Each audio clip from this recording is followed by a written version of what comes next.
할렐루야. 두 번째 오니까 더 반갑습니다. 또다시 불러주실 줄 믿습니다. 사실 제 인생 살아온 거 보면은요, 최소한 미니 시리즈 분량은 돼요. 16화 정도.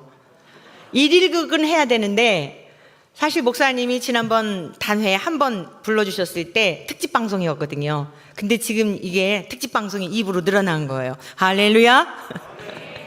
오늘 여러분의 인생의 여정 가운데 어디를 가든지 누구를 만나든지 우리 주님 얘기하고 싶어 못 견디는 하나님의 권속들이 되시기를 축복합니다. 오늘 우리 목사님이 우리 이혜준 목사님을 소개했는데, 저희 교회 목사님은 아니고요, 우리 감신 1학년 때, 감신대 1학년 때 제가 영성 수업 지도 교수로 가르쳤던 학생인데 지금 대학원생이에요. 근데 우리 감리교회의 최연소로 가장 어린 나이에 목사 안수를 받았어요.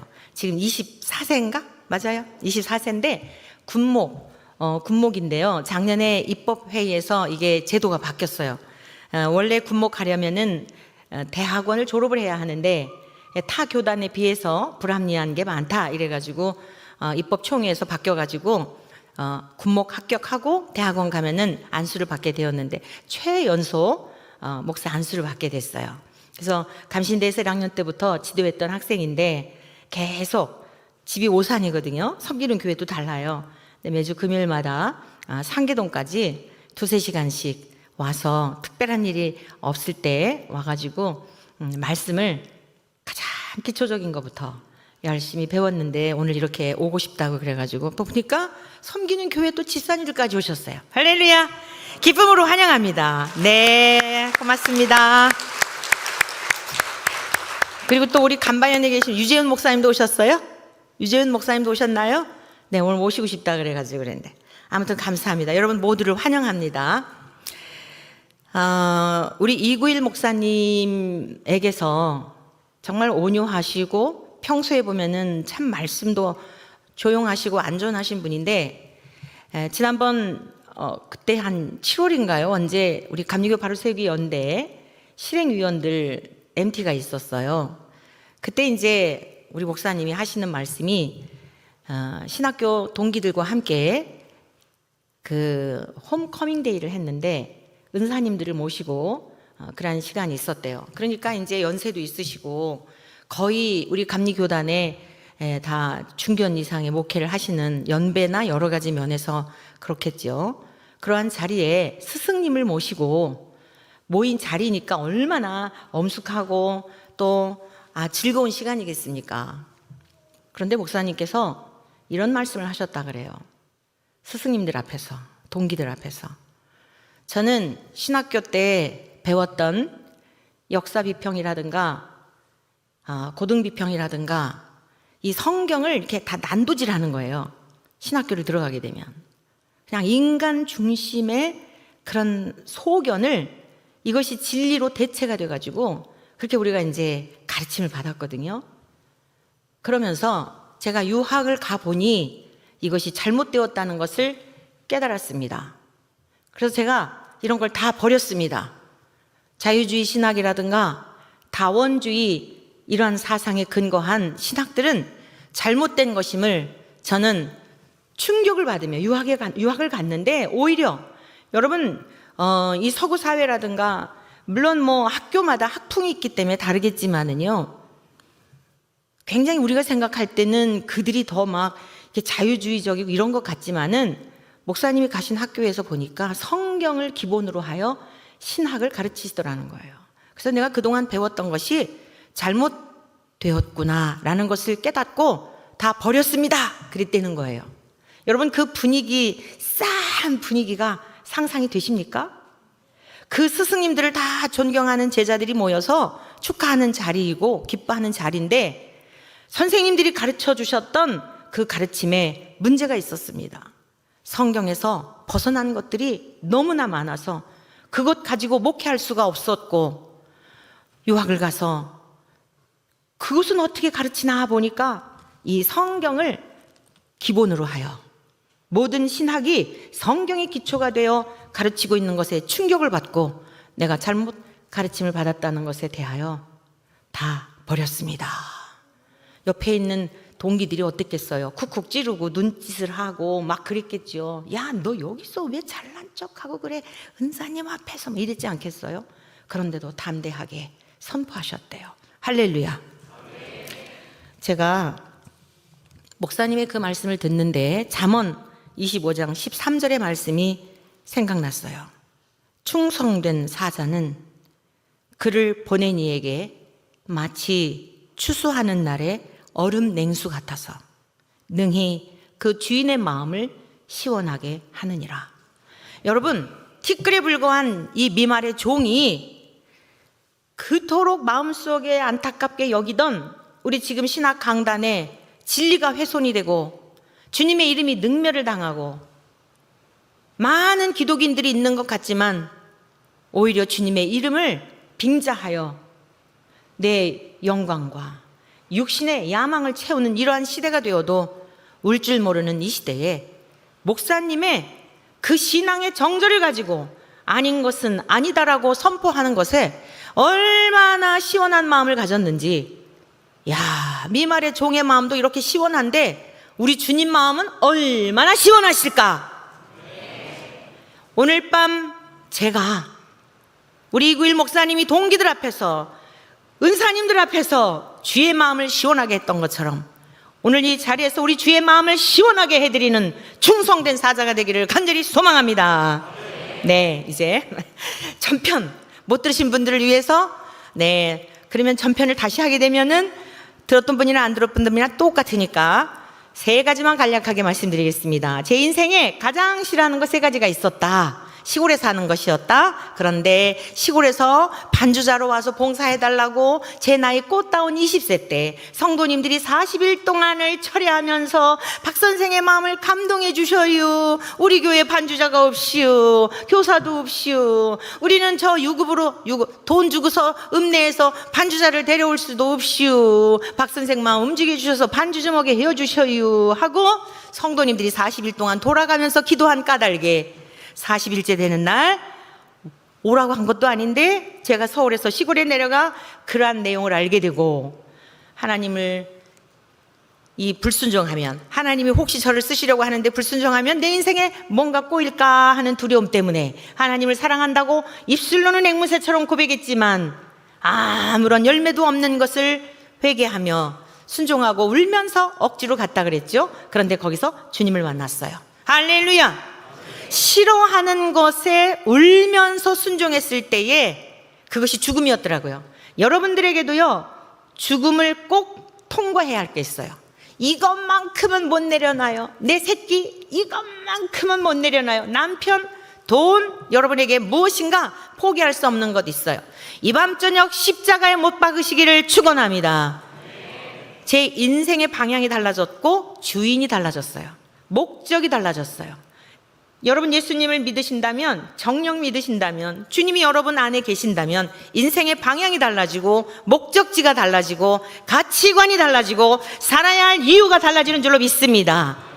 거기서 끝나는 줄 알았는데, 제 젊은 날 끝나는 줄 알았는데 딱 6개월 동안 두시고 후계자를 양성해 놓고 반주자를 양성해 놓고 가라고 하시는 말씀에 따라 중학교 1학년짜리 반주자 곧 잘하더라고요. 아이를 가르쳤는데. 그래서 그때의 성경 말씀이 이제 됐으니 올라가시오 하는 말씀을 통해 성경 말씀이 그대로 믿어지고, 그때부터 이 복되신 생명의 말씀은 어느 것 하나일지라도 하나님의 말씀이고, 심지어 마귀가 속살거린 그 기록 속에도 하나님의 뜻이 있음을 깨닫게 된 줄 믿습니다. 성경에 대한 절대적인 권위를 갖게 되었고요. 2번째 싫어하는 것은 목사의 아내가 되는 것이었는데, 시골에 간 사건으로 인하여 주님을 만나고 주님께 무엇인가 헌신해 드리고 싶어 선교사가 되려고 신학교에 갔다가 또 저를 놓고 1학년 2학기 때에 저를 놓고 3년 6개월 동안 졸업할 때까지 기도한 어떤 남자에게 꿰어가지고 그래서 하나님의 또 뜻하심으로 알고 결혼 생활 14년을 했는데 10년 동안 투병 생활하다가 하나님께서 악성 뇌종양, 뇌암으로 3개월에서 6개월밖에 못 산다고 하였는데 6년을 더 살려주시고 그리고 하나님께서 데려가셨어요. 3번째 싫어하는 것, 거리에 나가서 전도하는 것. 천박해 보이고 굉장히 기독교의 복음에 오히려 선교에 방해가 된다고 생각하는 그런 생각을 가지고 있었던 저에게 가장 싫어하는 것 세 번째, 거리에 나가 전도하는 것이었는데, 병든 남편 하나님 살려주세요. 하나님 제가 제일 싫어하는 것 할게요 라고 하면서 전철에 나가 거리에 전도자가 되었어요. 지금까지 96년도에서부터 지금까지 하고 있고, 우리 감신대에서도 또 바울 전도단이라고 하는 동아리가 있는데 11년 동안 계속 같이 전도하고 지도하고 그러다가 코로나로 인해서 지금 잠깐 멈칫하고 있는 상황이죠. 여기까지 제가 말씀드렸어요. 그런데 지난번에 여러분들에게 말씀드린 것 중에 전철에서 전도할 때 어떤 이가 저보고 미친 여자 아니야 그랬잖아요. 근데 왜 미쳤던 얘기를 안 한 것 같아요. 그래서 이제 오늘 특집 방송 2부는 여기서부터 시작하겠습니다. 제가 왜 미쳤는지 전철에서 전도를 하는데 어떤 남성분이 저한테 그래, 저 미친 여자 아니야 이러더라고요. 그래서 네, 잘 보셨습니다. 저는 미친 여자입니다. 들어보십시오. 예수님이라는 분이 계신데 그분은 하나님과 똑같은 분이세요. 죄도 없고요, 완전하시고요, 거룩하시고요, 사랑이시고요, 공의로우신 분이고요. 근데 하나님은 안 보이잖아요. 안 보이시는 하나님이 보이시는 하나님으로 이 땅에 하나님의 아들이라는 신분으로 오셨는데요, 죄가 전혀 없는 그분이 나를 위해 죽으셨대요. 아니, 나를 위해서 죽으셨고 나의 죄값을, 여러분 제가 만약에 한 돈 1,000만 원 빚을 졌는데 여기 계신 승객분들 중에 저의 빚을 갚아주실 분 계세요? 아마 여러분들은 단돈 10만 원도, 아니 단돈 10,000원도, 단돈 1,000원도 여러분들은 저에게 어떤 것도 주지 않을 거예요. 이유가 없으니까. 그런데 예수님이라는 분은요, 저의 죄값을 위해서 저의 모든 것 다 바쳐도 이 죄는 용서가 안 되거든요. 그런데 예수님이 저를 위해서 죽으셨다는 거예요. 근데 제가 어떻게, 아니 저를 위해서 아무것도 한 것이 없는 저를 위해서 죽으셨는데 제가 그 예수를 위해 미치지 않으면 그게 미친 거 아니에요? 할렐루야. 이게 전철에서 했던 내용이에요. 요걸 빠졌더라고요. 그래서 오늘 여러분들에게 나는 예수에 미친 사람입니다. 승객 여러분, 여러분들도요 저와 같이 예수님에게 미치시고 예수님을 위해 사는 여러분들이 되시기를 바랍니다. 전철에서 했던 내용 지난번 1편에서 빠져서 말씀드렸고, 두 번째, 제가 이제 하나님의 특별하신 은혜를 입어서 재혼을 했다 그랬잖아요. 우리 이구일 목사님께서 사실 지난번에 저를 간증에 초청을 하셨던 이유가 무엇이었냐면은 재혼 과정에 대한 말씀을 들으시면서 흥미로우셨나 봐요. 어느 부분인지는 잘 모르겠어요. 그래갖고 이제 간증을 이렇게 좀 했으면 좋겠다라고 말씀하셨던 거예요. 저는 많이 울었어요. 이제 지금은 1편에 대한 건 다 지난번 말씀드렸기 때문에 이 인생의 어려운 일을 당할 때 누구에게 이야기를 해도 이게 위로가 될 것 같지 않더라고요. 그리고 여러분들도 그렇겠지만 저는 하나님의 명예를 위해 사는 사람이거든요. 제가 사람들에게 무시당하고 멸시당하는 건 괜찮아요. 그런데 예수님의 이름이 모욕을 당하고 멸시를 당하면 못 견뎌요. 주의 종이 힘들다고 사람 쫓아다니면서 사람에게 가서 막 그러는 것 자체가 너무 제 이 영적 자존심이 허락되지를 않더라고요. 그러니까 결혼 생활, 그 첫 결혼 생활 14년 동안 많은 인생의 어려운 일 당할 때, 그러면 어떻게 했느냐? 특히 이제 왜 첫 번 결혼에 힘들었냐면은 악성 뇌종양이 전두엽 부위에 있어서 이게 이제 성격적인 이제 문제가 있는 부분 때문에 힘든 것도 있었고, 여러 가지, 한두 가지가 아니죠. 인생사가 여러분 겪는 그런 것들이죠. 그러면 어떻게 이런 것들을 극복했는가? 주님 앞에 나가서 의뢰껏 기도를 하려고 하면 이 티슈 있잖아요. 휴지를 항상 챙겨요. 성전에 딱 가면 울 준비하는 거예요. 많이 울었어요. 주님께 이런 기도 드렸어요. 주님, 사람들한테 초라해 보이지 않게 해주세요. 사람들이 볼 때 불쌍해 보이지 않게 해주세요. 저 너무 자존심 상해요. 저 주님만 바라보고 전 주님의 기쁨을 위해서 사는 사람인데 사람들이 볼 때 불쌍해 보이는 건 너무 싫어요. 그런데 주님은 저 불쌍히 보셔야 돼요. 주님이 저를 불쌍히 여기지 않으면 제가 어디서 위로받아요. 주님, 다 싫고요. 주님만 저를 불쌍히 여겨주세요.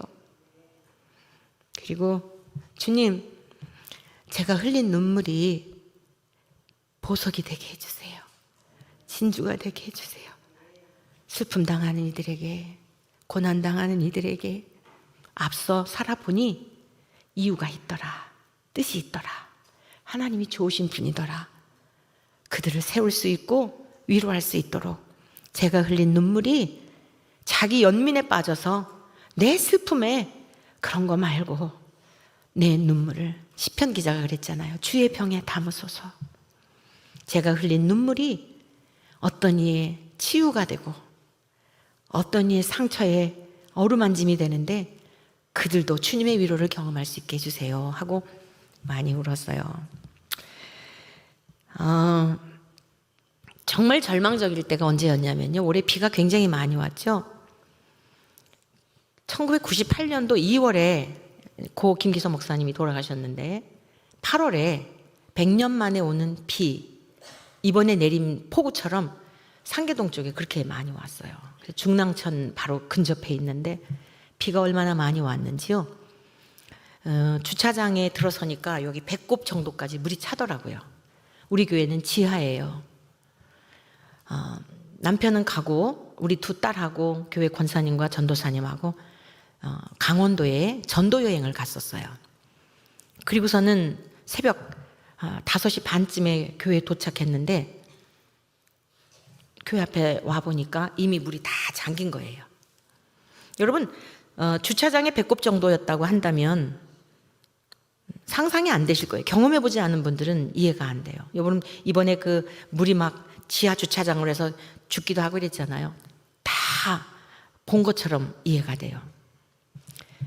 그런데 남편이 가고 나서 6개월 후에 그렇게 다 침수가 된 거예요. 잘 견뎌왔는데 그렇게 완전히 잠긴, 그러니까 건물에 70cm까지 물이 찼어요. 지하는 뭐 말할 것도 없죠. 근데 망연자실이라는 고사성어가 있죠.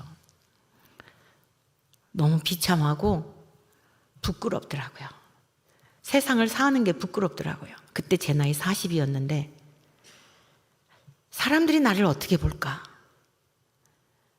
젊은 청상에 세상 말로 과부된 거잖아요.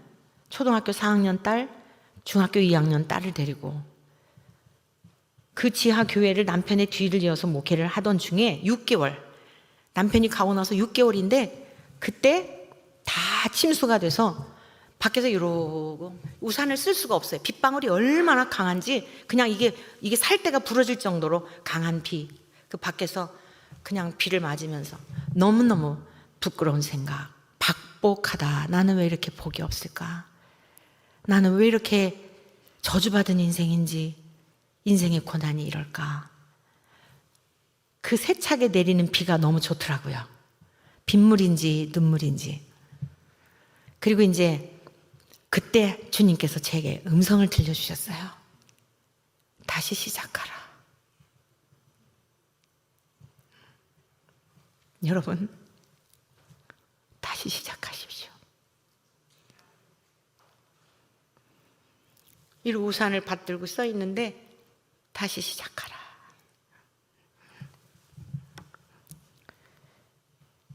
그 안에 저희들의 모든 게 다 소장되어 있었어요. 뭐 땅 사고 뭐 하고 한다 그래가지고 막 살던 아파트 빼고 그 안에 들어가 살았기 때문에 심지어 옛날 결혼 비디오 뭐 이런 것까지 다 거기 있었어요. 전부 다 쓸어가신 거예요. 그리고 다시 시작하래요. 그 음성을 듣고 나니까 좀 용기가 나겠죠? 하나님이 때마다 사람들을 붙여주시는데 40일 동안 복구 작업을 했어요. 사람이 필요할 땐 사람을 보내주시고 재물이 필요할 때는 보내주시고 마지막 막 소방관에 뭐 동사무소 이런 데 있는 분들이 오셔갖고 이렇게 도와주시고, 근데 이게 자동 펌프로 물을 뿜어도요 이게 수작업을 해야 될 게 있잖아요. 자작자작한 거. 정말 처참했어요. 모든 악기들이 다 곤두박질 치고 의자면 여러분 정말 불난 것도 기가 막힌데요. 이게 침수당하고 나니까 이건 경험해보지 않으면 절대 이건 이해가 안 되는 거예요. 그런데 이제 수작업을 해야 되는데 이러고 들어가서 둘러보는 중에요. 기가 막히더라고요. 다시 시작하라고 하셨는데도 기가 막혀요. 제가 내적으로 이런 생각을 해봤어요. 제가 이제 목사님 돌아가시고 나서 성도들이 위로해 준다고 목양실도 잘 꾸며주고 책도 하여간 좀 얼마 있었고 근데 다 없어진 거거든요. 제가 이렇게 기가 막힌 상황을 보면서 이 중에 한 가지만 내가 꺼내갈 수 있는 기회가 있다면 뭘까? 물음을 던져봤어요. 자, 다시 시작하라는 주님의 음성, 제가 저를 향한 물음, 그 물음에 대한 답은 성경책만 있으면 되지. 영혼을 구원하고 하나님을 아는 지혜와 지식에 있어 주님 가신 길을 따름에 있어 성경책만 있으면 되지. 마음에 내적인 그런 고백을 했어요.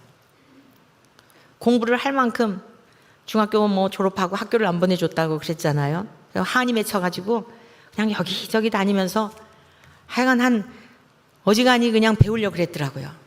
그런데 여러분 이 안에 다 있는 줄로 믿습니다. 그러면서 이제 또 이렇게 몇 발자국 가는데 옆에 있는 권사님이 목사님 이거 신주라 그러죠? 저희 십자가가 이 신주로 된 거였어요.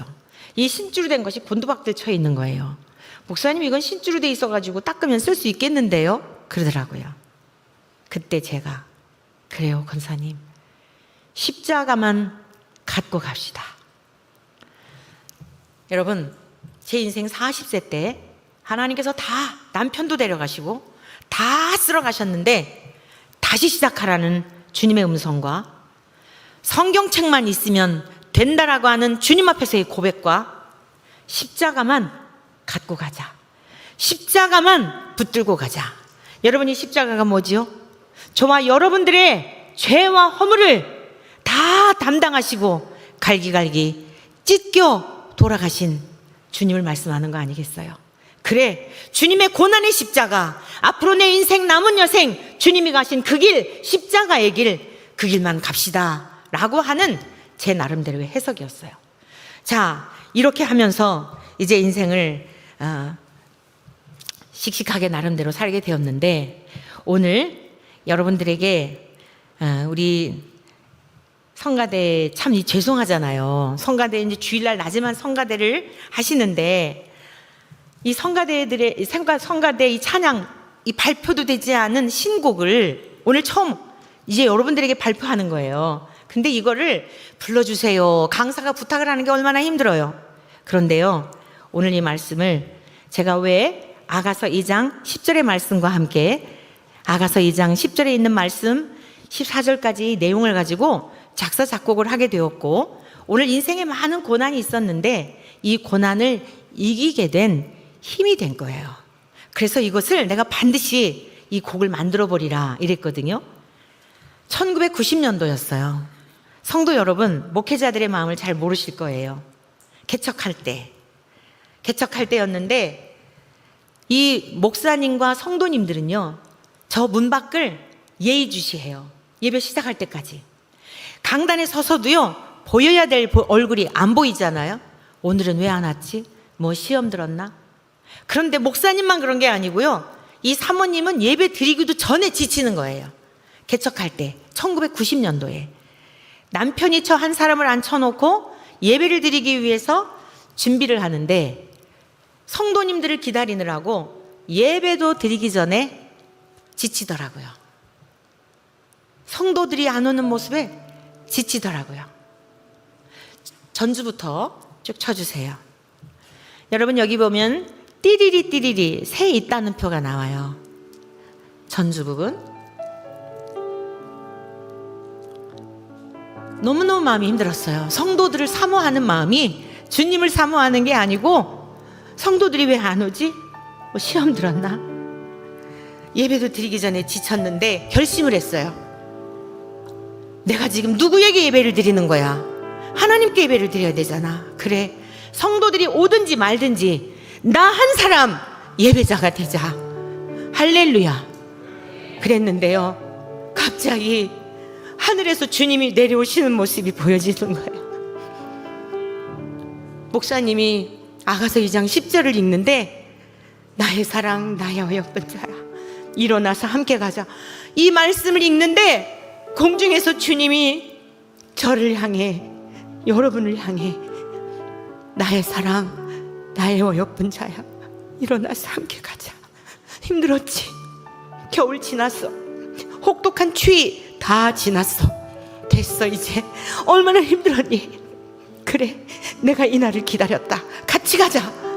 아, 주님이 공중에서 내려오시는 모습이 막 연상이 되니까 조금 전에 그 성도들을 기다리는 마음, 예배도 드리기 전에 지친 마음, 그 마음이 다 사라지고 나 한 사람 하나님 앞에 온전한 예배 드리자. 당 100, 당 1000 더 힘차게 찬양하자. 성도가 없어도, 제가 목사가 되었을 때는 듣는 사람 없어도 천군 천사 듣고 있겠지. 주님 듣고 있겠지. 올해 코로나로 인해서 4,000개가 문 닫았대요. 교회를 왜 문 닫아요? 목사 혼자 예배 드리면 안 되나요? 사모님 혼자 앉혀놓고 예배 드리면 안 되나요? 너무너무 감격스러워서 내가 이것을 주님께 곡을 만들어야겠다. 다시 한번 전주 쳐보세요. 비둘기가 하늘에서 꾸르르르 내려오는 듯한, 이걸 표현한 거예요. 찬양 준비해 주시면 좋겠어요. 그리고 이것은 솔로몬이, 여러분, 솔로몬이 술람미에게, 술람미는 어떤 여인이죠? 얼굴이 검게 그르고 볼품 없고, 정말 솔로몬에게는 1000명의 여인이 있었어요. 그 1000명의 여인들과 비교할 수 없는 천한 여인이에요. 그런데 주님이, 여러분, 솔로몬은 평화라는 뜻이에요. 예수님을 상징하는 거예요. 예수님을 예표하고 있는 거예요. 그런 솔로몬이 술람미를 향하여 나의 사랑아, 나의 어여쁜 자야. 여러분, 오늘 예수님께서 여러분들에게 이 귀한 자리에, 그 자리로 초대해 주신 줄로 믿습니다. 솔리스트가 특송을 할 텐데, 그거는 신랑이 신부에게 프로포즈하는 거예요. 합창이 나올 텐데 천군 천사들이, 그래요, 맞아요, 신랑이 얼마나 신부를 기다렸는데요. 그 내용이에요. 찬양해 주시기 바랍니다.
네, 주님의 것이에요. 저의 손을 그냥 빌어서 주님이 주신 선물이라고 생각해요. 너무 놀랐어요. 어떻게 이렇게 잘하시죠? 와, 우리 성가대회에서 순종하신 우리 성가대회에서 너무 영감 있는 찬양 주신 우리 성가대 축복합니다. 고맙습니다. 네, 정말 감사해요. 여러분 교회 왜 다니시나요? 정말 예수님 믿는 거 맞나요? 저는 제 인생의 어려움 때문에도 많이 울었지만 요즘은 오늘도 11시 예배 드리는데 주님이 그렇게 울리시더라고요. 예수님이 동성애자라고 하는 이야기를 들어도 울 줄 모르고 분노할 줄 모르는 이 세대. 가룟 유다하고 사도 요한하고 예수님하고 삼각관계 했다는 얘기를 신학자라는 이름으로, 목사라는 이름으로 얘기를 해도 분노할 줄 모르는 이 시대. 여러분, 우리는 어떤 일을 당해도요, 우리는 할 말이 없는 사람들이에요. 왠 줄 아세요? 죄악 가운데 출생했기 때문이에요. 그런데 우리 주님은 그런 모욕을 당하고 능멸을 당하고 그러면 안 되는 분이에요. 안 됩니다. 예수님이 육바라밀을 실천한 보살이라고 해도 우리 감리교회에서 이단이 아니라고 하는 여러분, 지금 그런 시대에 살고 있어요. 밥을 먹다가도 과거에는 제 인생에 너무 처절해서 그래서 주님 앞에 가서 울었다면, 그리고 나면 주님이 위로해 주셨다면, 지금은 주님 앞에 너무 죄송해서 운전하다가도 운전대를 길가에 세우고. 사랑하는 성도 여러분,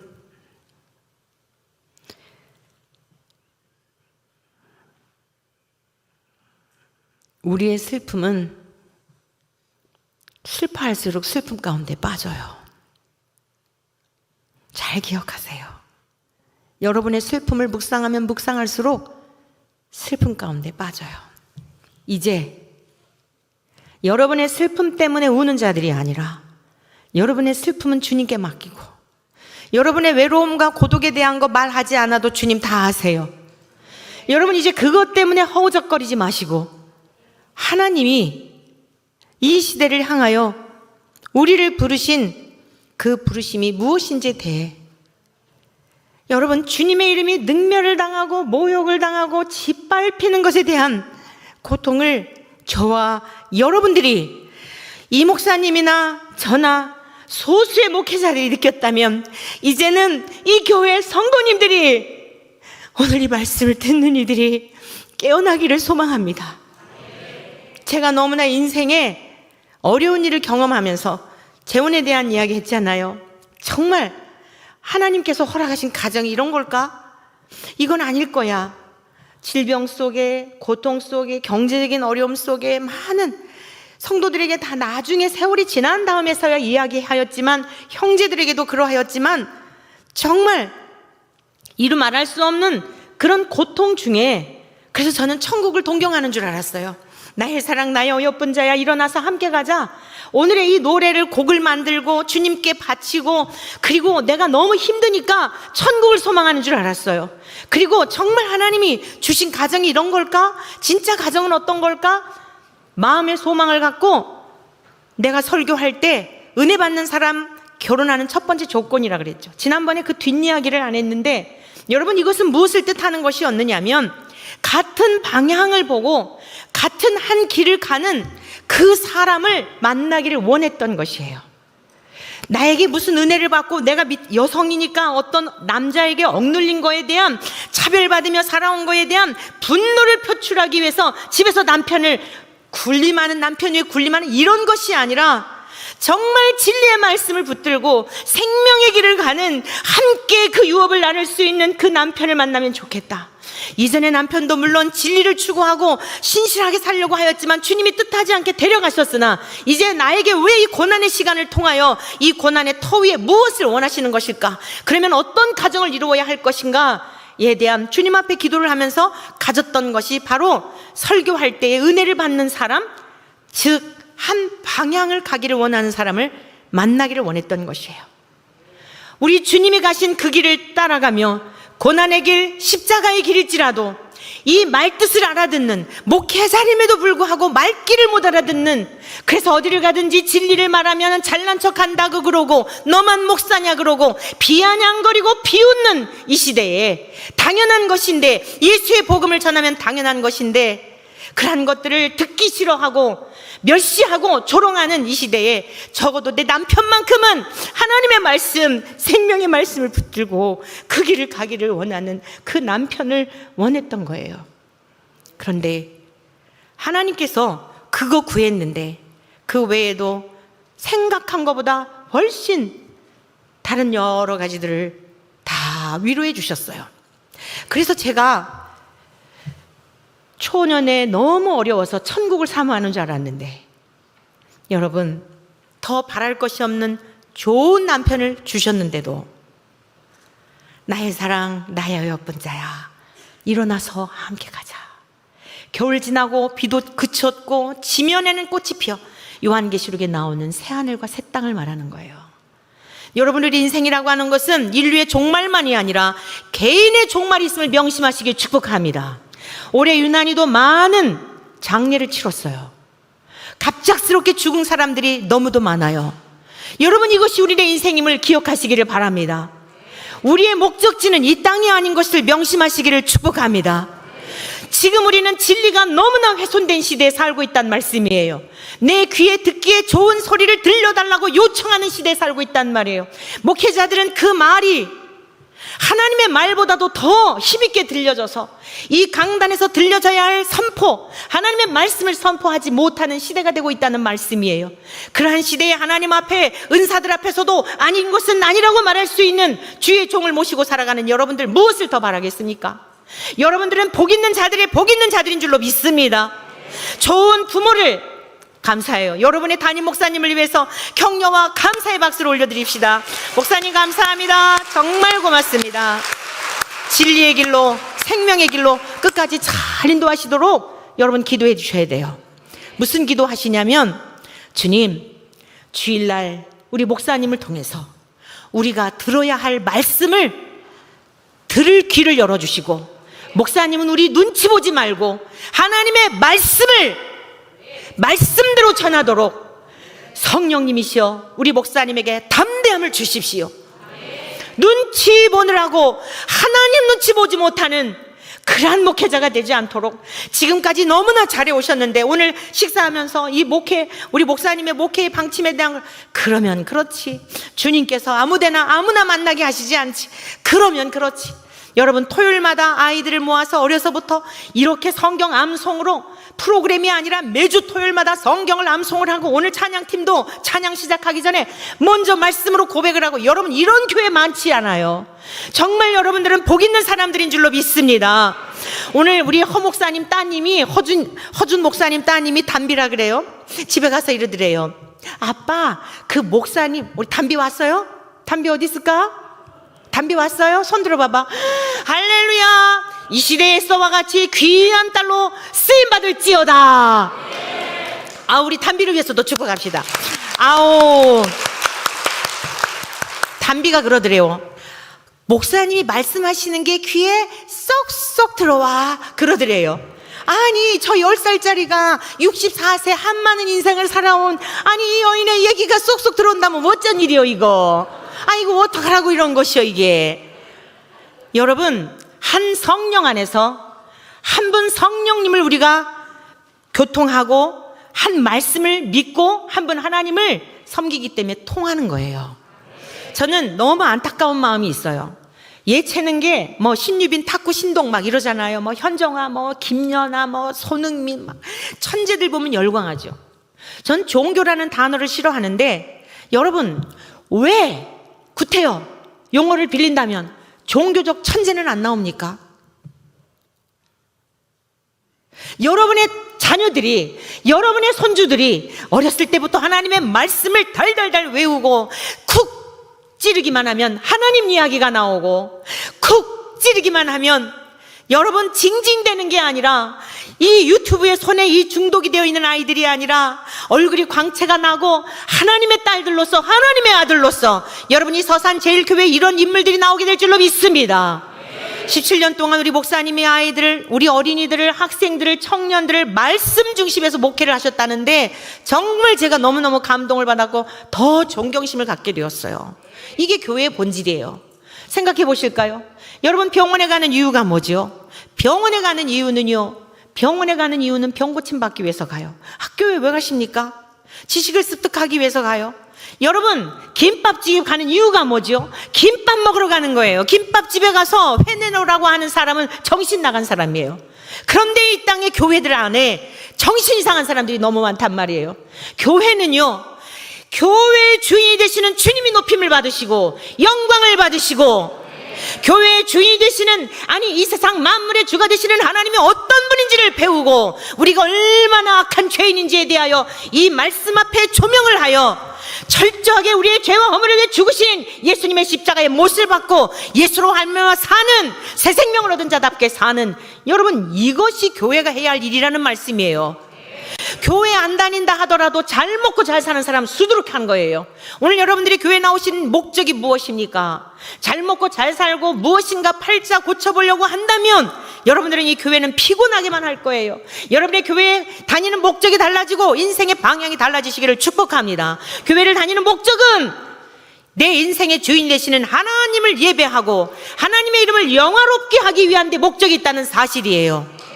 제 남편과 함께 그토록 내 인생의 모든 토대 위에 하나님의 말씀을 중심하여 한 길을 가기를 바라는 그 소망을 하나님께서 들어주셨는데, 우리 목사님은 안 된다고 그러는데 도대체 남편이 어떤 남편이길래 그럴까 궁금하시죠? 궁금하세요? 안 궁금하세요? 제 남편 정숙 목사님 이야기 좀 들어볼까요? 제가 이거 뻥치는 것 같으니까 좀 이렇게 필요하겠죠? 어떠세요? 이게 아멘 소리가 적어가지고 가뜩이나 지금 부담스러운데. 자, 기쁨으로 환영하시겠습니까? 할렐루야.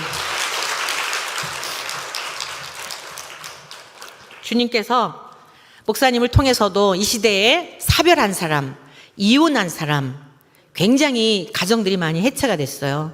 하루아침에 행복했던 가정이 이제 해체가 돼서 기가 막힌 중에 있었던 중에 이제 만나서 도대체 이거 만나서 어떻게 됐는지 잠깐만, 주님의 이름으로 환영합니다. 할렐루야. 만나서 반갑습니다. 방금 소개받은 장동건에 이어 현빈과 살고 있는 박무순 목사님의 남편 정승훈 목사입니다.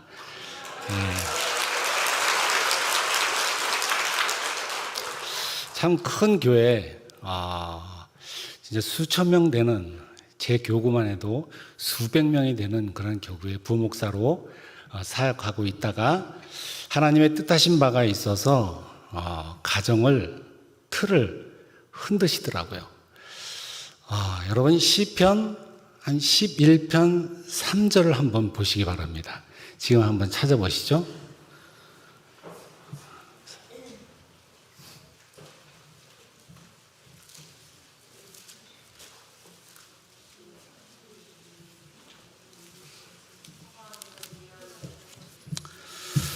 다 찾으셨죠? 한번 큰 목소리를 함께 읽겠습니다. 시작. 터가 무너지면 의인이 무엇을 하랴. 터가 무너지면 하나님의 자녀인 여러분들은 무엇을 하시겠습니까? 여러분이 세상에서 가장 소중하게 생각하는 것이 무엇입니까? 물질입니까? 아내입니까? 남편입니까? 자식입니까? 아니면 직장입니까? 무엇을 위해서 여러분 살아가십니까? 또 건강일 수도 있죠. 그런데 하나님께서 그 틀을 흔드시면 여러분의 삶이 어떻게 될까요? 제 경험으로는 이 틀을 흔드시니까 정말 힘들더라고요. 어렵더라고요. 그렇게 해서 제가 여러 가지 상황 속에서 이혼을 하게 되었어요. 목사가 이혼을 했으니 여러분 사역을 할 수 있을까요? 제가 이제 수석 목사님 다음으로 두 번째로 이제 교회를 초빙에 오면은 담임으로 나가야 할 그런 순서에 있었던 그런 목사였어요. 그런데 하나님께서 가정을 흩으시니까 여러분 이 모든 송두리째 다 날아가는 거예요. 정말 기도가 절로 나오죠. 아무리 기도해도 주님은 주님의 음성이 들리지가 않는 거예요. 그렇게 힘든 일련의 과정을 지냈습니다. 이혼을 하고. 그러는 중에 내가 목사지. 내가 기도의 자리에 나가야 되는데 1년 동안 내가 무엇을 했나. 1년 동안 스페인의 산티아고도 가서 걸어보고 해외여행도 다녀오고 또 하지 못한 것들도 많이 하고 등산도 하고 그랬지만은 내가 목사인데 목사가 무엇을 해야 되겠습니까, 여러분? 말씀을 전해야 되잖아요. 그렇죠? 이 강대상에 서야 되잖아요. 그런데 그렇지 못하는 내 자신을 보면서 너무 한심한 거예요. 그래서 기도하기를 결심을 했습니다. 우리 동네 가까운 교회가 어딨나 하고 보니까 상가에 원천교회라는 교회가 있는 거예요. 그래서 저 교회 가서 기도를 해야 되겠다. 이제 어머님의 권유도 있었지만은 병든 간암에 걸리신 이 어머님을 모시고 이혼한 이 40대의 남자가 둘이서 살고 있는 그 상황이 얼마나 여러분 처절하고 힘들겠습니까, 여러분? 그런데 그래 내가 목사지, 내가 그리스도인이지, 기도의 자리에 나가야지 하면서 기도의 자리에 나가기 시작했습니다. 저는 한번 마음 먹으면 성실하게 하는 사람이에요. 초등학교 국민학교죠. 옛날에 6년을 한 번도 빠지지 않은 사람이에요. 그리고 중학교 3년, 고등학교 3년, 6년, 총 12년 단 하루도 빠진 적이 없습니다. 놀라시지도 않으시네. 이게 가장 수석으로 졸업한 아이보다 상장 받는 것보다 더 힘든 거예요, 여러분. 그래서 열심히 하루도 빠지지 않고 새벽 기도에 나갔어요. 나갔는데 목사님께서 말씀을 하시는데 하얀 화이트보드를 두고서 이제 설교를 하시는데 새벽 기도를 보면은 길면 20분, 15분, 20분이면 다 끝나잖아요. 목사님 설교들이. 그런데 장장 50분, 길면 1시간이에요. 아니 무슨 새벽 기도를 이렇게 하는 데가 어디 있지? 너무 맨 처음에는 화가 났어요. 무슨 태초에 하나님이 천지를 창조하신 날부터 시작해갖고 계속 강의를 하시는데 너무너무나 화가 났어요. 그럼에도 불구하고 항상 안면은 이렇게 깨끗하니까 항상 웃으면서 말씀을 들었어요. 그렇게 말씀을 들으면서 차츰차츰 이 목사님이 하시고자 하는 얘기가 무엇인지를 조금씩 깨닫게 됐어요. 예수 그리스도에 대한 이야기구나. 복음에 대한 이야기구나. 하나님의 의에 대한 이야기구나. 제가 이제 그런 거를 깨달으면서 목사님과 만난 지 몇 개월이죠? 한 6개월인가요? 하여튼 그런 과정 속에서 제가 목사님의 말씀을 들으면서 많은 은혜를 받았어요. 그래서 지금도 마찬가지입니다. 지금도 저 끝에서 앉아 있으면서 말씀을 들으면서 내가 눈물을 훔치면서 여러분 말씀을 들었어요. 여러분, 목사님은 간증의 은사가 있는 분이 아니에요. 제가 볼 땐 말씀의 은사가 있어요. 말씀을 얼마나 잘 전하시는지 정말 은혜가 돼요. 재혼한 지 11년 됐는데 이 말씀을 들으면서 차츰차츰 머리에 있던 지식적인 예수 그리스도가, 우리 주님이 차츰차츰 저의 가슴을 성령님께서 뜨겁게 하시기 시작했어요. 정말 예수님이 살아계시는구나. 정말 그분이 나를, 티끌과 같은 나를, 우리 하나님께서 나를 부르시고 의롭게 하시고 나를 영화롭게 하셨구나. 장차 이제 우리가 구원에 이르는 그런 과정이죠, 여러분. 목사님의 그 주일에 선포되는 그 말씀을 통하여서 정말 눈물로 하나님 앞에 회개하는 마음으로 내가 진짜 잘못된 목회자로 목사 담임으로 나아가서 목회를 할 뻔했구나. 정말 다행이다라는 생각이 들더라고요. 할렐루야. 정말 그래요. 목회 안 한 게 감사해요. 많은 사람들을 실족시켰을 거 아니에요. 왜? 세상에 말하는, 여러분, 그런 성공지향적인 설교를 했을 거 아닙니까? 그런데 목사님 만나고 나서 조그만 교회, 그냥 지하교회지만은 성도님들이 많지 않지만은 20-30명 모아놓고 예배를 드리지만은 그럼에도 불구하고 너무 감사한 거예요.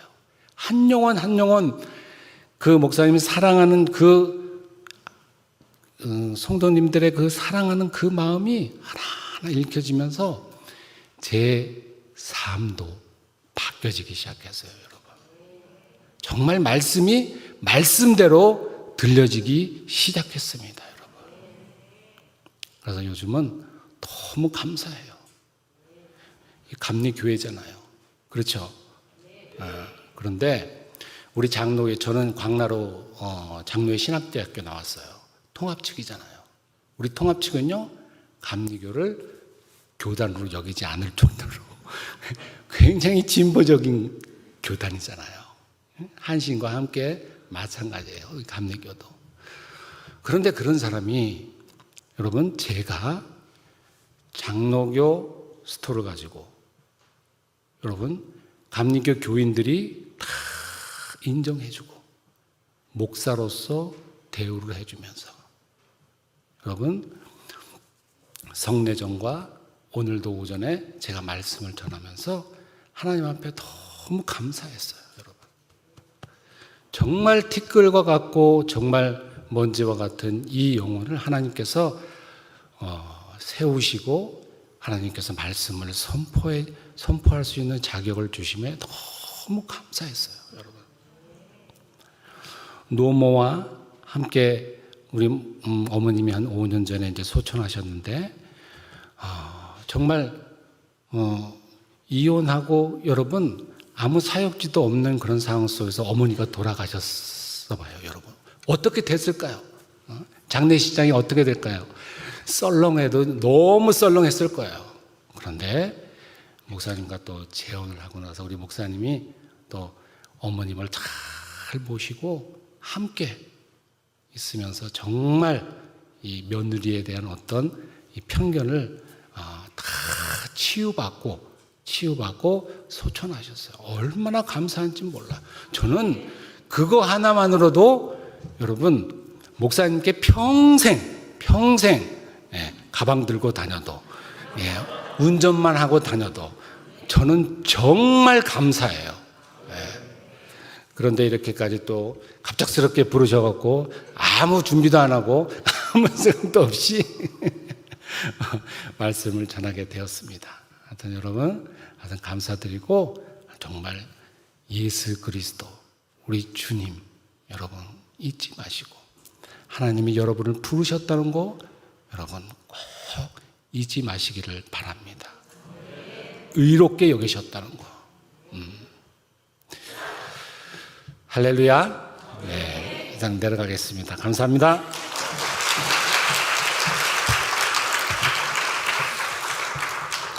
우리 목사님이 들으셨던 내용을 아무래도 여러분들에게 말씀을 드려야 될 것 같아요.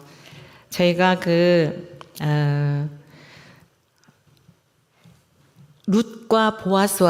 룻과 나오미와 같은 룻과 보아스와 같은 결혼을 원했다 그랬잖아요. 첫 번째는 설교에 은혜 받는 사람, 두 번째는 룻과 보아스와 같은 재혼을 통해서 피차가 주님 앞에 존귀하게 되는 그것을 이제 소망하였고 또 사역도 더 풍성하게 주님을 잘 섬기고 몇 가지가 있었지만 다 들어주셨어요. 어떻게 만나게 되었냐면 목사님이 지금 갑자기 나오셔서 좀 말씀하시라니까 좀 당황해가지고 그런데 어머님께서 우리 목사님은 이혼을 당하셨어요. 이혼 당하신 걸 얘기를 하셔야지. 이 어느 쪽이 잘못이 있나를 오해를 할 수가 있잖아요. 이혼을 당하셨어요. 제가 보더라도 굉장히 성실하셔서 아내가 전부였고 아들 둘이 전부였는데 하루아침에 이제 아내가 좀 마음이 대학 다닐 때 이렇게 조금 좋은 마음을 품었던 어떤 이게 다시 이래가지고 좀 여러분 악한 원수 마귀는요 지금 가정을 해체하려고 온갖 생각을 통해서 미혹해요. 정신을 바짝 차려야 할 줄로 믿습니다. 그래서 아내가 전부이고 뭐 사역도 잘 뭐 하고 앞으로 뭐 나갈 일에 뭐 별로 걱정이 없는 이런 상황인데 하루아침에 이혼해달라 그러고 이혼을 당하고 내용을 다 알면서도 그 유책 사유가 어디에 있는지 알면서도 이걸 이혼을 해줘야 하는 상황일 때 얼마나 기가 막힐까요?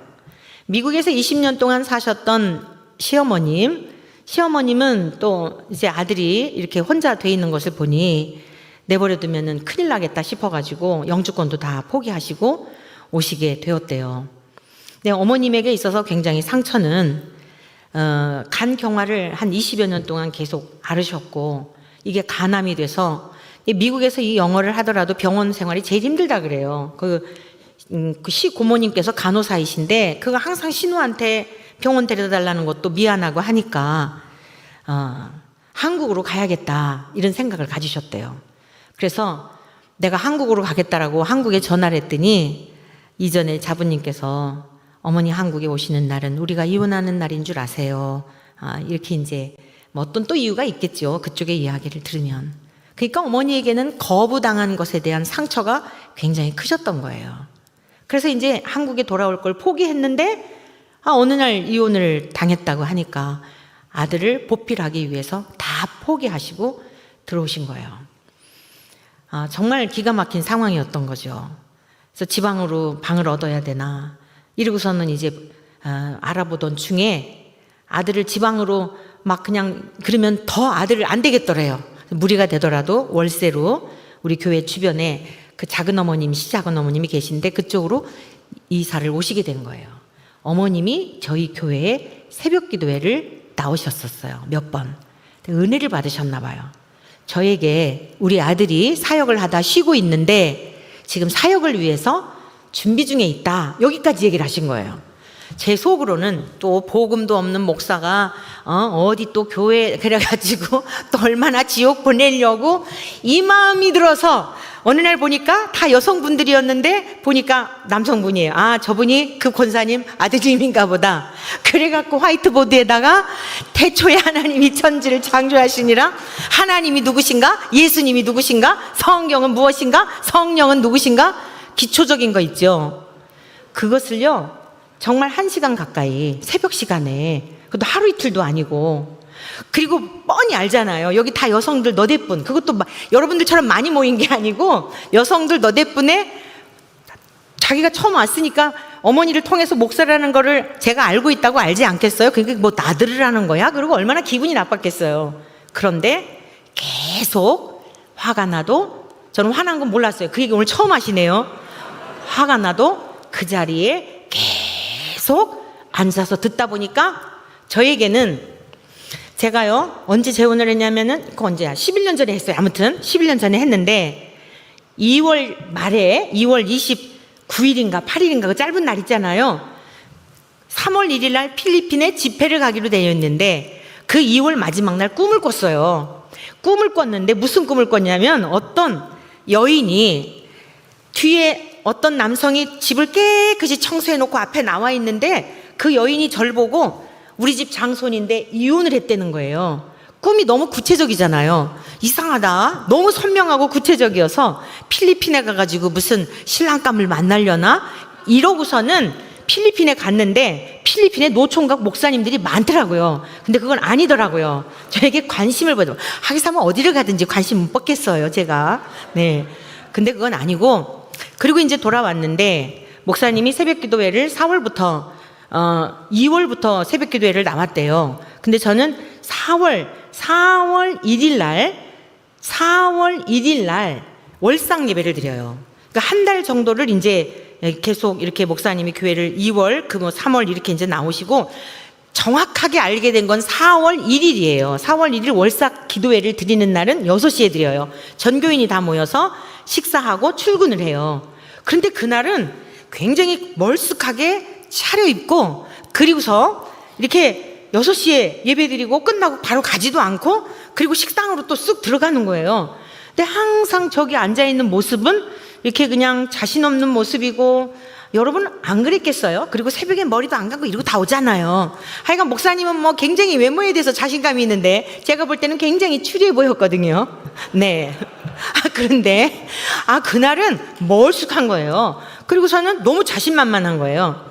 그래서 이제 식사 끝나고 차 한잔 하시고 가시죠. 그랬더니 막 밀당의 고수세요. 뭐 이러더라고요. 그래서 어머님 좀 어떠세요? 그랬더니 어머니에 대한 이제 할 얘기가 많으니까 이제 사무실로 가게 됐어요. 저희 교회 부목사님이 있었는데 제가 이제 혼자 있었기 때문에 이제 1대1로 이러면 좀 그렇고 그래갖고 우리 부목사님이랑 셋이서 이야기를 하는데 무슨 얘기를 하냐면 저는 이혼한 사람입니다. 어쩌고 저쩌고 이러고 저러고 해서 이혼을 당했습니다. 너무 스스럼 없이 본인 얘기를 술술 하는 거예요. 저는 생각할 때 한 달 전 꿈이 생각나는 거예요. 이거 뭐지? 권사님 통해서 이 아드님이 교회를 나왔는데 이혼을 당했다고? 꿈에 어떤 여인이 날 보고 우리 집 장손인데 이혼했다 그랬는데 이 사람하고 나하고 무슨 연관이 있나? 이 생각이 드는 거예요. 그러면서 머리에서 계속 이거 뭐지? 이러는데 나중에 알고 보니까 이 목사님은 설교 시간에 은혜를 받은 게 아니라 흑심이 있었더라고요. 이제는 제 시간이니까 아무렇게 얘기해도 뭐 어떻게 할 수가 없겠죠. 근데 저는 주님 앞에서 사실만 얘기해요. 네. 정말 혼자 있는 줄 알았으면 제 이야기 안 했어요. 저는 혼자 이제 개척 나갈 줄 알고 제 지나온 삶의 얘기를 간증을 다 한 거예요. 이렇게 힘들고 뭐 이렇게 했고 남편이 가고 이랬는데도 막 이렇게 인도해 주셨다. 그러니까 개척 나가도 걱정하지 마라 이러면서 얘기한 거였거든요. 그런데 솔솔 그 얘기를 들으면서 혼자 있구나. 맨 처음에는요 이 사람이 참 이게 마음이 간사하더라고요. 뭐냐면요 막 자기가 좋아했다가도요 자기 사람 되면 나중에 아니라 그러잖아요. 네. 그런 것까지는 아니고 말씀을 들으면서 이제 솔솔 은혜가 되니까 저 목사님이 남편이 부럽다. 다 한 얘기예요. 제가 다 들은 얘기예요. 증인 앞에서 하는 거예요. 그런 생각이 들었대요. 근데 어느 날 제가 혼자가 됐으니까 이게 이제 솔솔 흑심이 생긴 거예요. 그래서 집에 가가지고 어머니 그 박 목사가 혼자래네요. 에이 혼자래도 이제 아들의 느낌을 한 거죠. 어디 언감생심 뭘 누구를 넘봐 담임 목사님을 아니야 이제 이러고 그러셨대요. 그런데 4월 1일 날 본인의 이야기를 조조히 했다 그랬잖아요. 나중에 듣고 보니까 그런 일련의 마음에 어떤 이런 게 있어서 에라 모르겠다 괜히 나 혼자 흑심 품는 건가? 또 저분은요 제 간증을 하니까 영문도 모르고 저 박 목사는 나한테 흑심이 있어갖고 자기 혼자라는 얘기를 하나 보다 오해를 한 거예요. 그래가지고선 나중에 에라 모르겠다 공을 던지자 이래가지고 이제 4월 1일 날 그 얘기를 했대요. 제가 너무너무 고민이 됐어요. 하루 종일 그 얘기를 듣고 나서. 그런데 그 이야기를 하면서 씩 웃는데 제가 거기에 사실 뿅 갔어요. 그래가지고요, 어머, 저 속에 아직 드러나지 않은 그 원석과 같은 거, 깎이지 않은 원석과 같은 게 느껴지더라고요. 그 좋은 느낌이 있었어요. 그 다음에 4월 1일 하여간 그 내용을 알고 하루 종일 고민이 돼서 주님께 여쭤봤어요. 주님, 이 사람하고 나하고 무슨 연관이 있나요? 한 달 전에 꾼 꿈은 뭐고 이 사람은 또 그런 상황이고 너무 복잡합니다. 이랬는데 저녁에 잠들기 전에 4월 1일 날 밤 잠들기 전에 주님의 뜻이 있으면 꿈에서라도 보여주세요. 이랬어요. 여러분 잠잘 때 그런 기도 하시죠? 내가 솔직히 이제 진도를 빨리빨리 나가야 되니까 그런 기도 하십니까? 안 하십니까? 그런데 그 기도가 응답된 적 있다 없다? 없다. 그렇죠. 없어요. 그런데 그날 밤에 꿈을 꿨어요. 저분이 나타났는데 옷을 싹 벗고요, 새 옷을 싹 갈아입고요, 운동선수가 딱 이렇게 달리게 하려고 하는 거 있잖아요.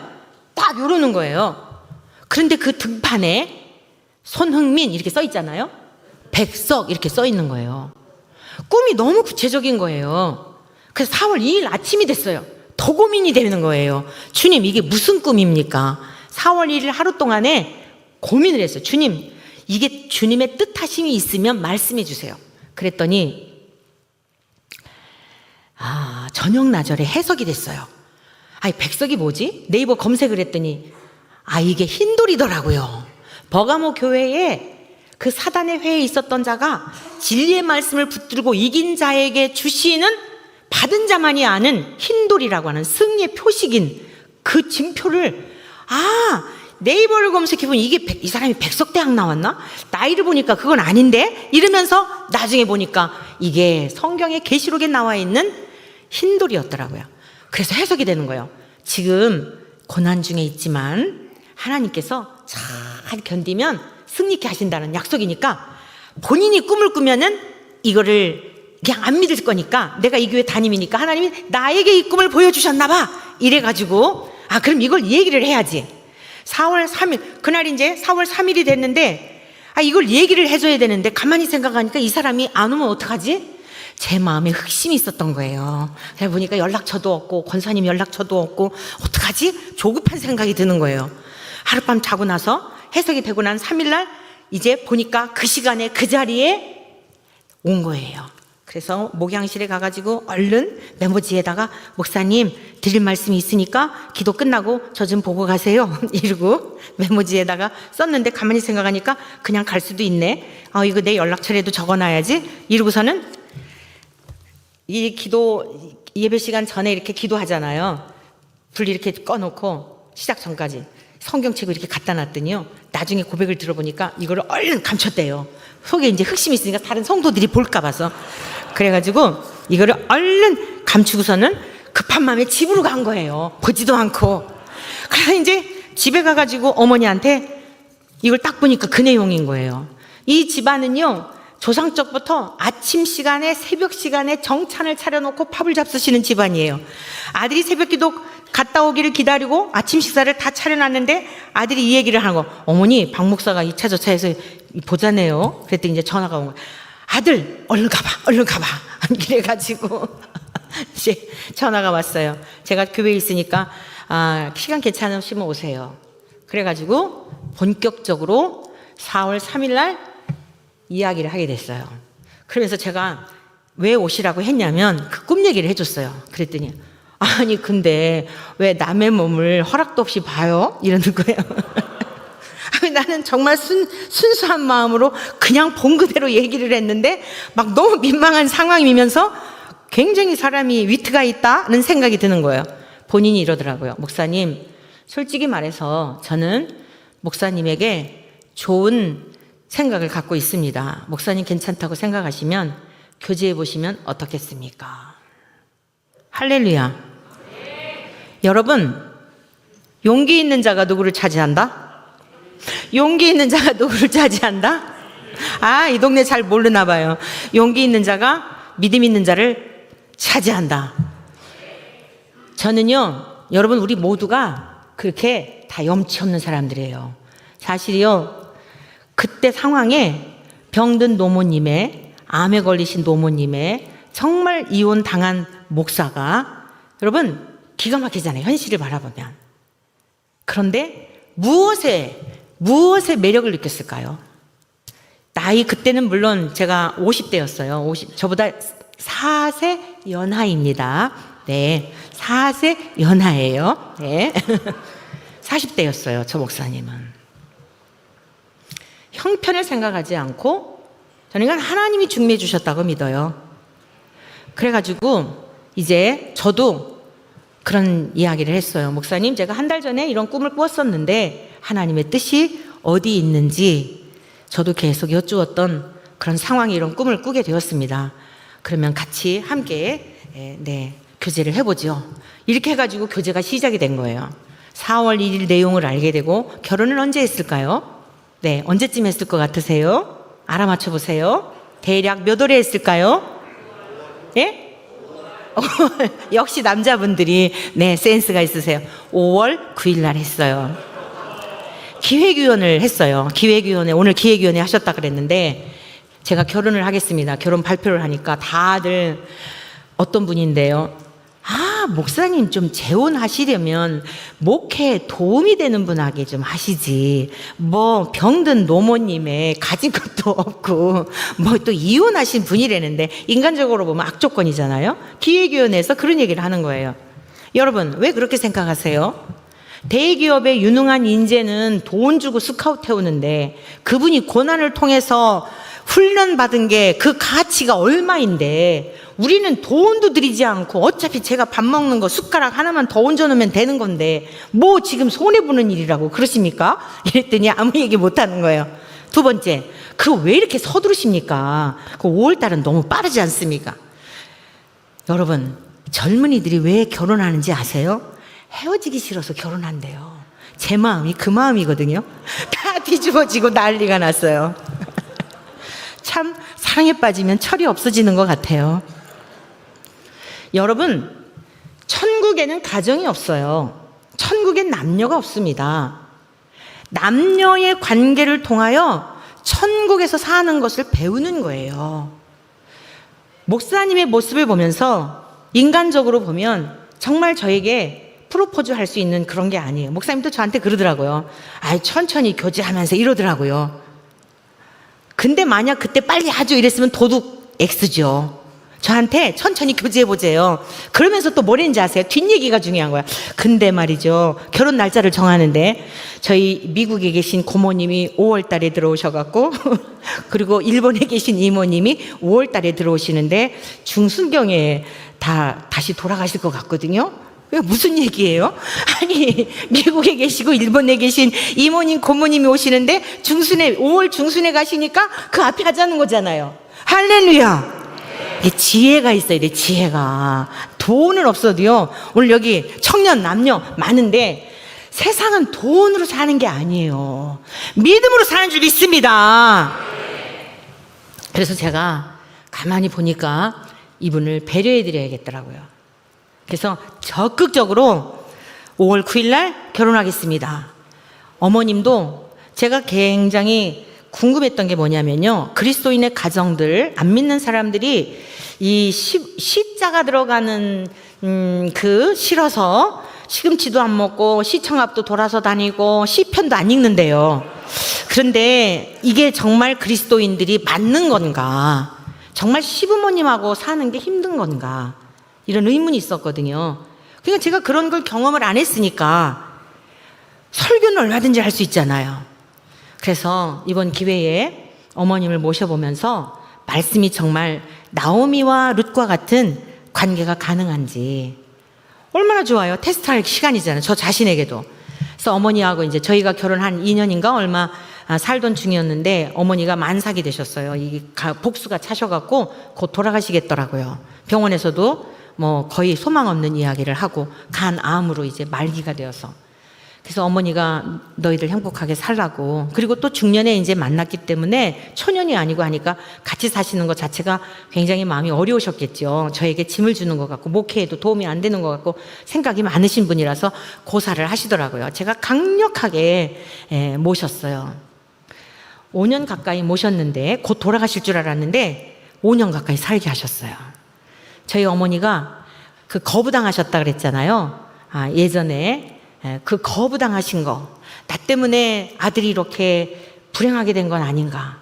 부모님들은 항상 자식이 잘못되면 그런 마음이 있잖아요. 다 치유된 거예요. 저는 정말 교회 권사님, 고난당하시는 권사님 모시고 산다 생각할 때, 여러분 얼마나, 저는 어머니를 제가 모신다고 생각했는데 많은 도움을 주셔서, 어머니가 계시기 때문에 요양사가 오셔서 제가 또 막 바쁠 때, 그땐 또 학교 출강도 할 때고 많이 바쁠 때인데 오히려 많은 도움을 주신 거예요. 어머니를 통해서 얼마나 많은 사랑을 받았는지 몰라요. 제가 룻과 보아스와 같은 만남을 생각했는데 저분이 룻이었더라고요. 저분이 룻이 나오미 모시고 오신 거였고 제가 보아스 역할을 한 거예요. 그런데 나중에 알고 보니까 정말 하나님이 귀한 분을, 살면 살수록, 여러분 외모를 보고 판단하지 마시고, 사람의 형편을 보고 판단하지 마시고, 소유를 보고 판단하지 마시고, 그 속에 있는 가치를 볼 수 있는 영안이 열려지시기를 축복합니다. 제가 보아스인 줄 알았는데 나중에 알고 보니까 진짜 저분이 보아스더라고요. 그게 무슨 의미인지는 담임 목사님한테 여쭤보세요. 나 다 얘기해 놓으면 재미가 없잖아요. 보아스가 어떤 분이었는지는 아시죠? 하나님은 우리의 중심을 보시는 거예요. 시어머니하고의 삶에 있어서도 너무 행복했어요. 어머님이 미국에서 20년 동안 시카고 한인교회의 총여선교회 회장도 하시면서 많이 활동을 하셨더라고요. 목사님이 어려움을 당하실 때 선교하는 교회였는데, 목사님을 막 이렇게 힘들게 하는 분들 있잖아요. 그리고 옛날에는 다 엘리트들이 그 유학도 가고 이민도 하고 이랬잖아요. 그러니까 교회 내에 많이 어려웠나 봐요. 이 목사님을 굉장히 힘들게 할 때, 목사님이 다른 걸 위해서가 아니라 선교를 위하고 교회를 위하고 영혼군을 위하는 일인데 왜 이렇게 목사님을 힘들게 합니까? 방패막이를 하신 거예요. 그리고 났는데 돌아가실 때 있죠. 여러분, 우리가 심은 것은 하나도 공짜가 없더라고요. 어머님이 돌아가신 날이 주일날 아침 6시 45분경이었는데 토요일 날 시카고 한인교회 서창원 목사님이요, 한국에 휴가를 오신 거예요. 토요일 날 휴가를 오신 거예요. 여러분, 미국에 사는 분이 부모님이 오늘 돌아가신다 해도요 못 와요. 여러 가지가. 토요일 날 오셔갖고 도착하자마자 이 지금 위태롭다는 것을 아시고 다른 일 다 뒷전으로 하시고요, 병원으로 찾아오셔가지고 임종 예배를 드려주셨어요. 여러분, 이게 가능한 일이라고 생각하세요? 장례식장에 조사를 하셨어요. 그 큰 교회 목사님께서. 목사님이 힘들고 어려울 때 방패막이 역할을 하고, 애꿎게 목사님이 고난을 당할 때에 곁에 지켜주었더니요, 진짜 이 세상 죽은 다음에만 상급 이런 거 아니에요. 이 땅에서도 얼마나 영광스러운 장례식이었는지 몰라요. 목회자들만 수십 명, 많은 분들이 오셔서 외롭지 않게 가시게 되었어요. 오늘 어머니께서 저에게 들려주신 말씀, 목사님 통해서도 저에게 지난 주일에도 오예배 시간에 그 고백을 하더라고요. 오늘 저는 결론적으로 그 말씀을 나누고 싶어요. 우리 개인의 행복에 있는 게 아니에요. 결혼은 행복을 위해서 하는 게 아니에요. 거룩을 위해서 결혼하는 거예요. 우리 지금 젊은이들이 정말 이 교회는 소망이 있는데 외로워서 결혼하는 게 아니에요. 거룩을 위해서 하나님 나라를 경험하는 곳이 가정이에요. 살아보니 되더라고요. 주님을 대하듯 어머니를 대하는데, 여러분 다툴 일이 뭐가 있을까요? 다 함께 따라해 보세요. 어머니가 여러분의 부모님이 뭐라고 하면 다 함께 따라하세요. 네, 알겠습니다. 이게 아멘이에요. 가정에서부터 그거 배우는 거예요. 저도 중년에 만났고 어머니도 뼈가 굳어지셨으니까 각자의 삶이 그런 게 있을 거 아니에요. 어머니가 뭐라고 하시면 네, 알겠습니다. 다툴 일이 뭐가 있어요? 여러분, 어머니가 존경해 주는 거예요. 그리고 어머니가 이렇게 말씀하셨어요. 내 인생 살아온 삶이 녹록지 않았는데 다 보상받았다고. 내가 그동안 살아왔던 모든 힘든 것에 대하여 다 치유가 되고 회복이 되었다고. 너무너무 행복한 삶을 5년 가까이 모시고 살면서 그런 고백을 하시고, 장례식장이 그 여수여고를 나오셨는데 동창분들이 오셔갖고 이 며느리가 그 며느리야? 얼마나 자랑을 하셨는지. 제 힘으로는 못해요. 우리 안에 예수님이 계시기 때문에. 여러분, 예수님의 십자가만 생각하면요, 남편과의 관계에 있어서도 참지 못할 게 없고 견디지 못할 게 없고, 여러분, 그러면은 인내하는 자가 이기는 자예요. 인내하는 자가 열매를 맺는 거예요. 그냥 애매히 참지 마시고요, 저 모습이 내 모습이지, 저 고집이 내 고집이지, 저 자아가 내 자아지, 아직도 주님께서 내 자아가 죽어지지 않아서 저 사람을 도구로 하여 나를 쓰시는 건 아닙니까? 주님 용서해 주세요. 주님, 제 자아를 주님께 못 박습니다. 내가 죽으니까요, 그 사람도 죽더라고요. 내가 십자가와 함께 죽으니까 달라지더라고요. 오늘 여러분의 가정에, 여러분의 삶 가운데 이런 역사가 있기를 축복합니다. 어머니께서도 결론적으로 그 말씀하셨어요. 수십 년 동안 신앙생활을 하였는데 당연히 천국 갈 줄 알았는데 진리의 말씀을 통하여 목사님을 만난 것이 며느리 이전에 하나님의 말씀이 정말 머리로만 아는 게 아니라 내 가슴으로 주님 안에 모시고 사는 삶에 대한 것을 내가 이 경험하면서 살 수 있는 이런 은혜를 입게 된 게 고맙다고. 며느리를 만났지만 며느리 이전에 취유종으로서 고맙다고 그런 고백을 하시더라고요. 저는 제가 설교할 때 은혜 받는 남편 하나를 구했는데 시어머니도 그 고백을 하시고, 목사님도 우리 가정의 둥지를 허무신 이유를 발견한 거예요. 아내가 전부였고 남편, 자식이 전부였고 행복이 전부인 줄 알았는데 주님 모시고, 그런데 어느 날 신명기에 나오는 사람처럼, 말씀처럼 둥지를 다, 독수리의 집을 다 허물어 버리시고, 하나님이 이렇게 이 고독의 시간, 기가 막힌 시간, 처절한 시간을 주신 게 내 생명을 구원하고 다른 사람들의 영혼을 바른 길로 인도하라고 이 고난을 허락하여 주셨구나, 이것을 깨닫게 되었노라고 고백을 종종 하더라고요. 사랑하는 성도 여러분, 우리 모두의 삶의 정황이 다 달라요. 어떤 분은 행복하게 사는 분, 어떤 분은 홀로 되신 분, 정말 오늘 정 목사님과 같이 애매하게 찢어지신 분, 저처럼 사별하신 분, 여러분 경험하지 않은 사람들은 이 고통을 알 길이 없어요. 그러나 결론적으로 주님 만나니까, 주님 모시고 주님과 연합하여 사니까 슬프지만 현실이지만 이길 수 있는 능력이 되더라고요. 이제 우리들의 모든 눈물이 주님의 이름이 모욕을 당하고 멸시를 당하는 것에 대한 의분이 될 수 있기를 축복합니다. 우리의 행복에 목적이 있는 게 아니라 이 합력하여 하나님의 나라를 이루고 생명을 살리라고 하는 일에 오늘 여러분의 가정도 새롭게 형성이 되시기를 축복합니다. 아내가 내 마음에 안 들고 나이 들어가니까 매력이 없고, 여러분 나이가 들어갈수록 인문의 평준화 다 하시잖아요. 무엇을 바라보며 살겠어요? 연약한 아내와 더불어 여러분이 주신 가정들을 소중히 여기시고, 이 아내와 더불어 천국을 경험하시며, 아내는 남편을 주님께 대하듯 남편은 아내를 교회를 사랑하듯이 그러한 관계를 가진다면 여러분의 가정은 새로운 가정이 될 줄로 믿습니다. 여러분, 홀로 된 여러분들 낙심하지 마십시오. 제가 성경에 나오는 인물 중에 가장 존경하고 좋아하는 인물이 계신데 안나 할머니입니다. 누가복음에 나오지요. 7년 동안 남편과 살다가 84년 동안 혼자 사신 분이에요. 성전에서 밤낮 주야로 주님 오심을 기다리다가 초림하신 주님을 만났잖아요. 오늘 여러분들 복이 없어서가 아니에요. 결혼을 원했으나 결혼을 허락하지 않았어도 하나님의 뜻이 있는 줄로 믿습니다. 그 시간 하나님을 갈망할 때 저보다도 훨씬 더 풍성한 은혜를 주시고, 여러분에게 하나님께서 영감을 주시고 갈 길을 가르쳐 보여주시고 그 삶을 허락하신 의미가 무엇인지를 깨닫게 하심으로 말미암아 여러분의 삶이 복 있는 삶이 될 줄로 믿습니다. 찢어진 가정이라 할지라도 뜻이 있어요. 하나님의 뜻을 물으십시오. 왜 이렇게 하셨는지. 그리고 영원한 신랑, 쇠하지 않고 멸하지 않고 변덕스럽지 않고, 여러분 위선적이지도 않고 진실하시고 완전하시고 참되신 예수 그리스도 신랑을 모시고 남성이나 여성이나 할 것 없이 우리 모두 그분의 이름을, 그분의 명예를, 그분의 영광을 위해 살아가는 우리 모두 되시기를 주님의 이름으로 간절히 축복합니다.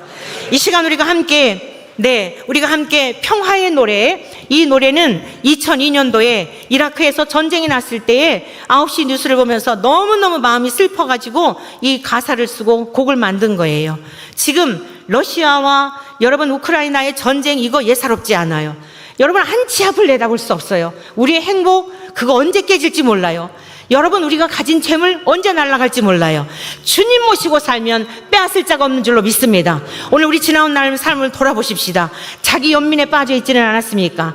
내 인생에 대하여 한탄만 하지 않았습니까? 주님의 이름을 위하여 주님의 명예를 위해서는 얼마나 우리가 눈물을 흘렸으며 주님 앞에 깨끗하고 정결한 그릇이 되기 위해 오늘이라도 부르시면 주님 앞에 갈 준비를 하며 살았습니까? 나로부터 회개해야 합니다.